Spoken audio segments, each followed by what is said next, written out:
Hello from Books and the World. This afternoon we're going to be interviewing internationally best-selling author Barbara Eppich Struna. She is the author of 5 books that are set on Cape Cod: The Old Cape House, The Old Cape Teapot, The Old Cape Ruby, The Old Cape Hollywood Secret, and today, her 5th and newest novel, The Old Cape Map. Welcome, Barbara. Thank you. Nice to be here.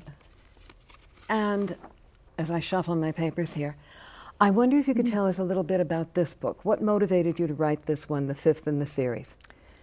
Well, with the first book, I created this modern day character, this woman, Nancy Caldwell, and I wanted to take her on more adventures. Mm-hmm. So she's the vehicle that moves you through all the stories. So in this particular one, The Old Cape Map, I also wanted now to feature my my path that I have throughout. We have 2 acres that surround our house, and I make paths through these woods and I'll watch where the deer usually walk, and that's where I will head in my path, or I'll go between 2 trees because that's what they did, and I'll go between the 2 trees growing.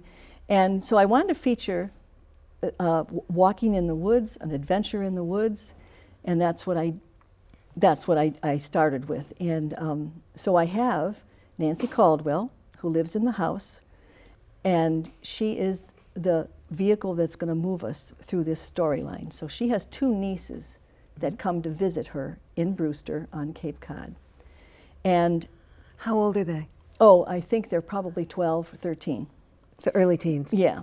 And so they come to visit her, and she says, now let's go next door to this empty lot because I want to show you where I dig up wildflowers to bring over, because I know if the lot's going to be developed, they're going to be clear cutting this all down. So let's save as many as we can. And be careful, because there's an old brick foundation in that lot that you might be careful. Just watch your step, don't fall into the hole. So they go next door, Nancy and the 2 nieces, and they start digging for the wildflowers to bring back onto the property. And one of the nieces discovers, she digs up a leather pouch with a gold coin in it. Now that starts the story.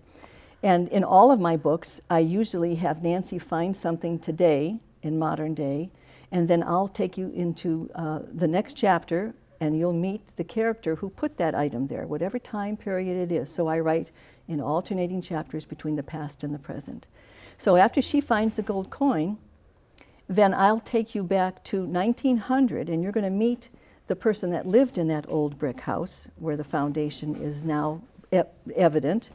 And you're going to meet all the characters from 1900 and why that gold coin is there in the leather pouch. And you'll meet that. You'll meet the 2 nieces. Though there's also 2 girls that are in the 1900. And they're kind of mirroring the teenage girls a little bit, right, in the present day. And so that's pretty much the story, and it involves Millbury, Massachusetts, because I make one of the girls that befriends this old man that lives in the brick house in 1900, and she moves off the Cape to Millbury, Massachusetts. And that's how I involve Millbury, Massachusetts. Well, number one, my daughter and her husband own an old house in Millbury. And I sort of follow my children just as much as Nancy Caldwell follows her children in the books. What inspired you to write this particular book? Was it the further adventures of Nancy Caldwell, or was it the link between Nancy and you and your family? Oh, it's pretty much an adventure. And like I said, I wanted to highlight walking in the woods and my paths. And that was the best way to do it, is that I could have them find something there. In fact, I just found a silver spoon in a bottle dump on one of the paths. In fact, right here about this is my path here. And right about there is where I found this little tiny bottle dump, and then I uncovered this silver spoon. So who knows why or how it got there. That sounds like the beginning of another story. Yeah, it could be, right, exactly. The Old Cape Silver Spoon. Yeah, there you go, see? Did you have any challenges writing this book? And if you did, what was your biggest one? The biggest one, I think, was all of my children are featured in the other books. Mm-hmm. And where they travel to and where they live, and some of their adventures. And I would take those and incorporate them into the book. Well, this one, because my daughter in Millbury was not featured in any books yet, I wanted to connect it to Millbury, Massachusetts. So I had to say, how am I going to get from Brewster to Millbury in 1900 and back and forth? And that was a little bit challenging, but I think it worked out okay, because I have one of the girls go to Millbury from Cape Cod in 1900, and she realizes Millbury's a mill town at that time. Sure. And there would be more opportunity, more socially, economically, and she eventually makes her home in Millbury. And that's how I connect Millbury then to the story in modern day, then back and forth. How do you do your research how do you take Barbara Struna back from 2024 all the way to 1900? The research is the fun part. In the first two books, I had researched 1717 and 1720, and then 1900 comes into play in one of the other books, The Ruby, and then in Hollywood Secret, it's 1947. And I actually try to visit as many places as I can, and then I, of course, use the internet. I use the library, old magazines. I read articles about what kind of businesses were around. I go to the town hall, look at the birth records, the deaths, what people died from, and what their occupations were, and so on. And so I get an idea of what people were like also through the town records. It sounds like all of that gives you a flavor of it. And you and I belong to the same writers group. I'm very much a rank amateur, but I've learned a lot about writing from you. And one of the things that I've learned in particular is that you have a knack of kind of immersing yourself in the day and time, and yet somehow managing to keep Nancy here in the 21st century where she belongs. Right. How do you do that? Well, I love history, number one. And when we moved here in 1988 and bought this old house that is attached with my paths and everything, the house dates from 1880. And it had a lot of secrets to it, and I just become involved in it. And I envision myself, what would I do at that time, based on all my reference and my research, how would I react in that situation? And I guess that helps. I'll drive down the road and I'll look at a house and I'll see these weird stairways that lead to nowhere, and I'm thinking, why would they put that there? There's no door entrance there or anything. Or why did they put on that window? It looks funny, it doesn't match the rest of the house. Or maybe did there used to be? Yeah, right. I'm always thinking about things like that. It sounds like your favorite character, the one that you most closely identify with, of course, is Nancy Caldwell. Right. Tell me a little bit more about the woman, about Nancy herself. Is she really Barbara? Yeah, she is, kind of. I hate to say that. In the first book, I wrote it, The Old Cape House, not thinking it would be a series, and so I created this Nancy Caldwell to help me tell the story. And so 50% of the Old Cape House, the first book, is me. What happened to myself and my husband and our family, how we moved here. And then in the second book, again, it reflects a lot of experiences that I have gone through. And when I got to the third book, which was The Hollywood Secret, people would tell me, oh, that couldn't happen. Oh, that's ridiculous. That couldn't happen. So in the third book, I changed it to about 30% of my life, because I got tired of defending things that I've done. That you actually did. Actually that people didn't believe you did. That's correct. And then when I got to The Ruby, which is the fourth book, it still stayed at 30, and now I think the map is about 25%. Because, in fact, there was one time I forgot which book, I think it was The Hollywood. I have a safe at home, but it's never locked. It's just there. It's for fire. So it's kind of an unsafe safe. Yeah, it's fire, and there's a key in there. I keep the key in there so I don't lose the key if I have to get for the papers. I don't really care if anybody takes it. There's nothing in there except dumb old papers and birth certificates and things. So sure enough, somebody said to me, because I wrote that in the book that Nancy did this, and oh, that's ridiculous. Why would you put the key in the safe? Why would you do that? That's so dumb. So you'd remember where it when was, I for go, one thing, when for I me. usually go and talk to groups of book clubs and so on, I'll take a survey. Now, how many people here actually do that? Put a key in your safe, and it's basically for fire, not anything else.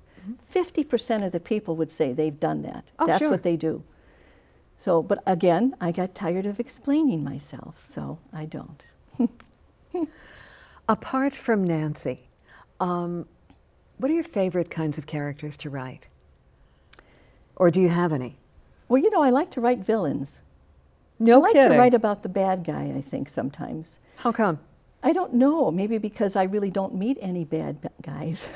I'm not in the habit of meeting them, and I just tend to go off a little bit because I'm not like a bad guy. Well, at least I don't think I am. Not a bit. But so I like to go that way, I think, because it's a fascinating character, the motives behind why somebody does things. What motivates them to do bad or good or whatever? And I just don't really go to the bad side. So it's like a challenge for me to explore it. It sounds like you try to put yourself in your character's skin, even the villains, Right. without having them become a piece of you. Right. I think the scariest kind of a villain is the one that you don't think is a villain. They're very quiet. They don't come off as bad or mean, but they really are, and that's the scariest thing. I had a nephew that taught. In other words, they're the ones that can pass. Yeah, I had a nephew that taught in international politics in Scotland, and I said, how do you teach politics and the virtues of good politics to people, you know, they're from all different countries? And he says, well, he said, Aunt Barbara, he said, I really aim for the people that are sitting in the back row that are very quiet. They're the ones that you have to watch out for. Interesting. So I said, okay, I'm going to take that and think about that when I write villains, because that's the scariest kind of person. Yeah, the ones that they don't look a bit like Simon Legree. No. They don't look like anybody that would tie the damsel in distress to the railroad tracks. Correct. They're the ones in the back row. Right. That don't have much to say. Oh, right. It's funny. That's really interesting. You know, your books create a whole world. One of the things that I find fascinating about reading your writing is that I'm sitting in my house in Brewster, and suddenly I am 300 years ago, also in Brewster. Right. But it's like something magic. There's layers. How do you do that? How do you put yourself 300 years ago? Again, is it like a veil that lifts? Or? Well, I guess when I'm researching, I really do get involved. I go down the rabbit hole, so to speak. And I'll forget, I'm supposed to make dinner, I think. Or someone's on the phone and I just ignore it.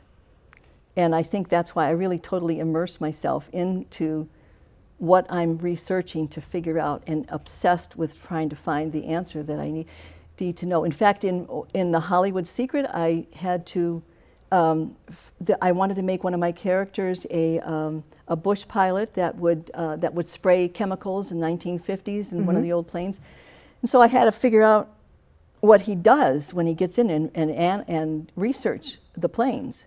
And in other words, what the pilot yeah, does so when I he gets found into some the cockpit? videos that were filmed in the 50s and 60s in the cockpit that you could see what it's like. And so I was just fascinated with that. So I kept watching it, you know. So you really take a deep dive. I try, right. And that's important, because that's the part that lets your readers take a deep dive. Right, I try to do that, right. I like that. Is there anything about writing that you're not good at doing? Is there anything about the physical task of writing Right, that I maybe you don't kind like of to dread? make outlines. I don't like it. I like to know what I they don't call- either. It reminds me of law school too much. But Right. I don't like it. I know usually my beginning, the middle, and the end.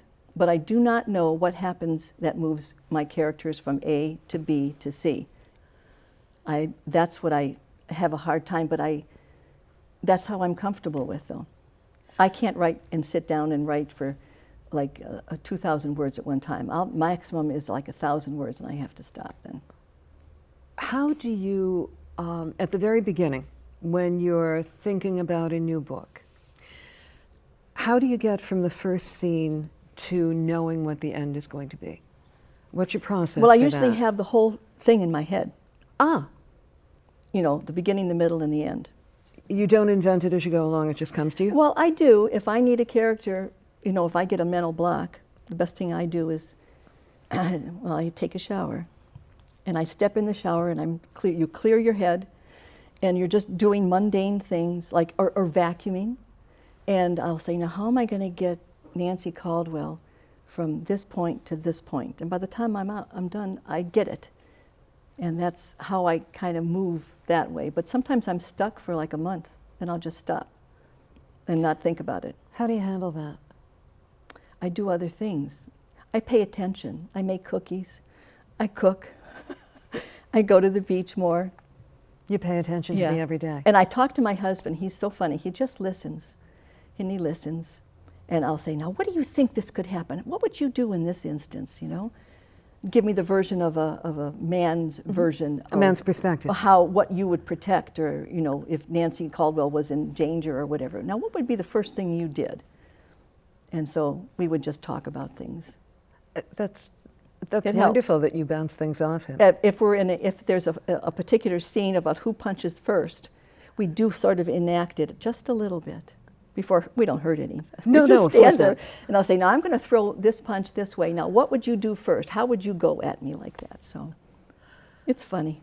Going back to the old Cape map, which is really what we're here for, is there any message that you'd like the reader to get from it? Anything that you really want them to take away from the book other than having enjoyed the story? Well, I think that Mr. Wilkins, who is the gentleman who lived in the old brick house, and he died in a fire one night, and he is in that empty, where she finds the empty And he was thing. the gentleman back in 1900 or thereabouts? Yes, yeah, he's the gentleman in 1900, and he's sort of a recluse in Brewster. He doesn't have any family, he doesn't have any relatives, but these two young girls that I've created in 1900 become friends with him, and because they like to listen to his stories. So they come over, one is a housekeeper for him, another one just lives next door in Nancy Caldwell's old house in 1900. So they come together and they listen to his stories, and they like each other. And he gives them, each one of them, something that they carry through their whole life.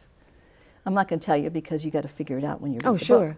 But I think my idea was that looks are deceiving. You look at somebody, but you really don't know their stories.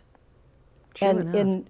once you start talking to them and learn their stories, you realize they're not as scary as they look, or they're not unfriendly. They're really not. And everyone has a story. And that's what we learned from good old Mr. Wilkins, that he's got some secrets and he's got some stories. I think the way that you write your characters, I think that's the key to it. It makes your characters all the layers of human, like we all are. I try to, That yeah, right. there's nothing superficial about them.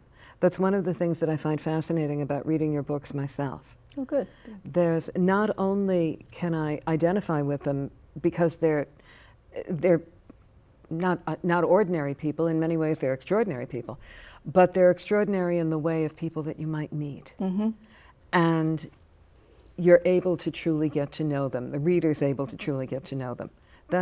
I think that's one of the things that makes you the writer that you are. Yeah, the Old Cape Map is just a nice adventure that you could read on the beach one day and just pick it up and read it. And there's a treasure map and a gold compass and all kinds of things in gold coins. So it's just a nice story. It's like I'm sitting down at the table telling you a story, except then I put them into my books. Nice. What do you enjoy doing when you're not writing? Because you've mentioned that a lot of the things from your everyday life come into your books, but when you're not writing and not even thinking about writing, what do you like to do? I like to walk on the beaches. I'm not a real good swimmer, and I'm not a boater. And my husband and I just walk. Now, he's a professional artist, so when we walk on the beach together, which we do a lot, almost every day, even if it's a short time, he's always looking up at the shadows and the dunes and the skies, and I'm always looking down. So we tend to hold each other, hold onto each other by our hands as we walk across the boulders and the blocks so we don't fall down. And that's what I like to do. Basically, that's it. I just like to go walking on the beaches and finding things. I do geocaching.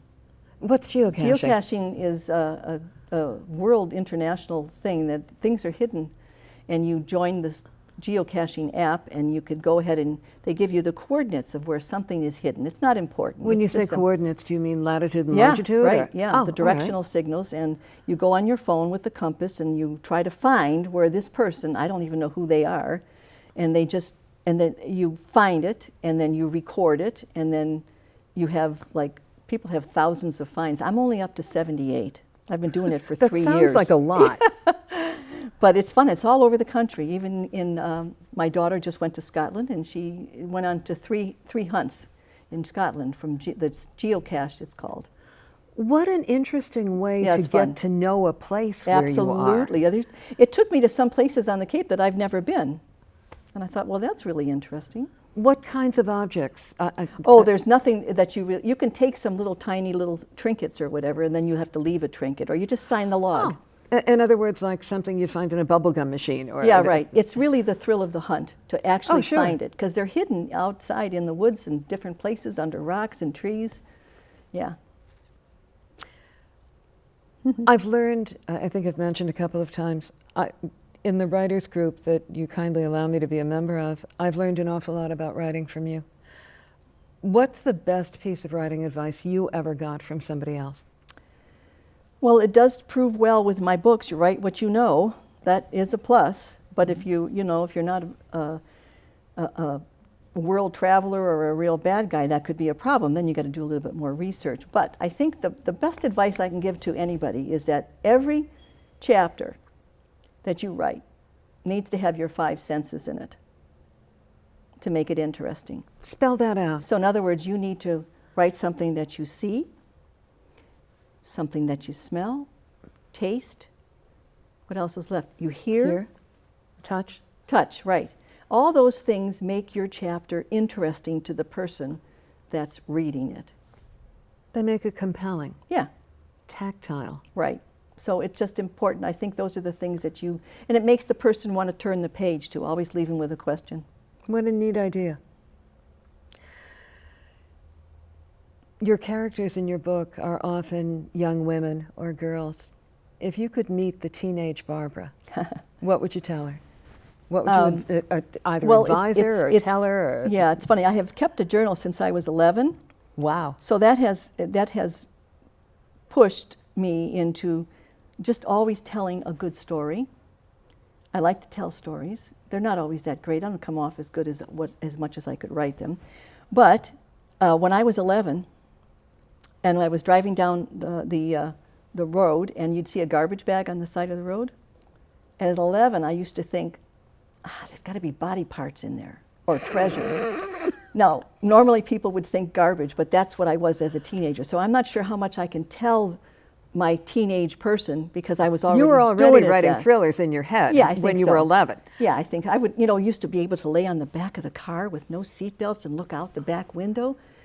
And I used to look at the stars and watch the planets and watch everything. And I said, Dad, I think there's a UFO up there. I can see it, And that's taking me to my latest book that's coming out.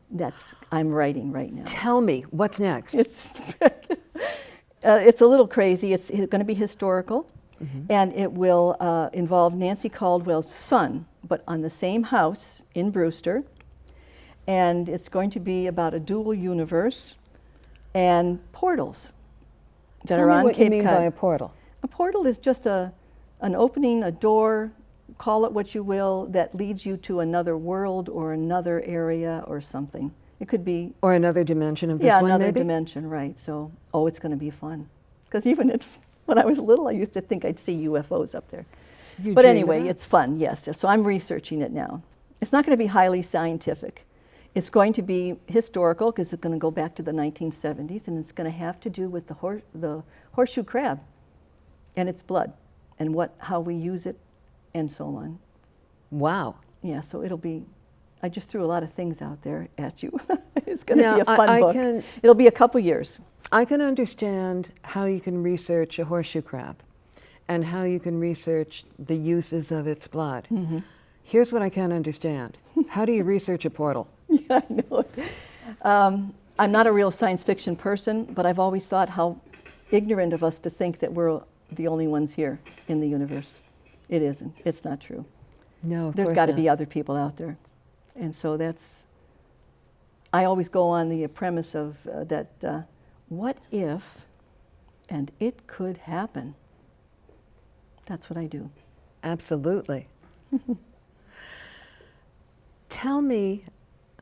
Tell us a little bit about how we find you.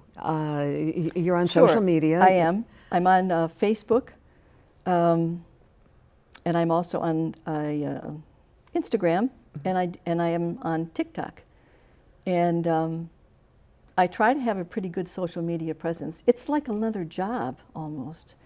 And I don't mind it, but I make little short 9-second videos, either about adventure, looking for things, finding things, and then or I'll do a whole thing and film a little bit of an adventure trip on the beach or whatever and relate it to a writing tip or a writing concept.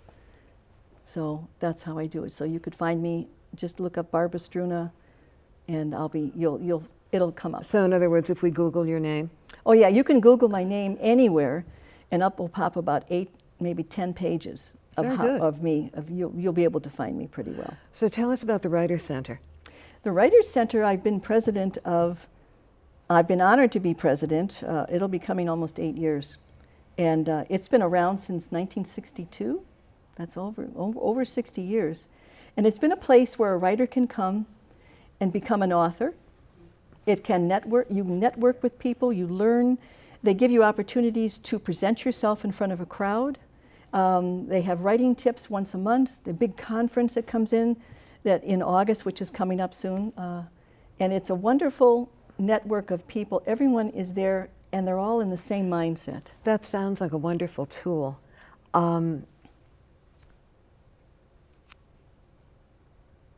Thank you for everything.